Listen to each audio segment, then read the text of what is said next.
Aksi Bobi Nasution yang melempar bantuan kepada korban banjir di Tapanuli, Tengah Sumatera Utara dari atas helikopter jadi sorotan. Bahkan banyak yang menghujat tingkah menantu Jokowi tersebut. Sebagai seorang gubernur tak seharusnya Bobi menyalurkan bantuan dengan cara tersebut.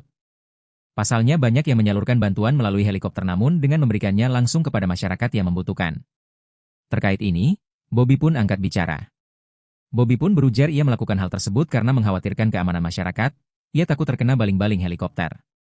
Di sisi lain, Bobi menegaskan penyaluran bantuan tersebut terpaksa dilakukan karena daerah yang dikunjungi terisolasi dan tidak memiliki akses jalan akibat tertutup material longsor.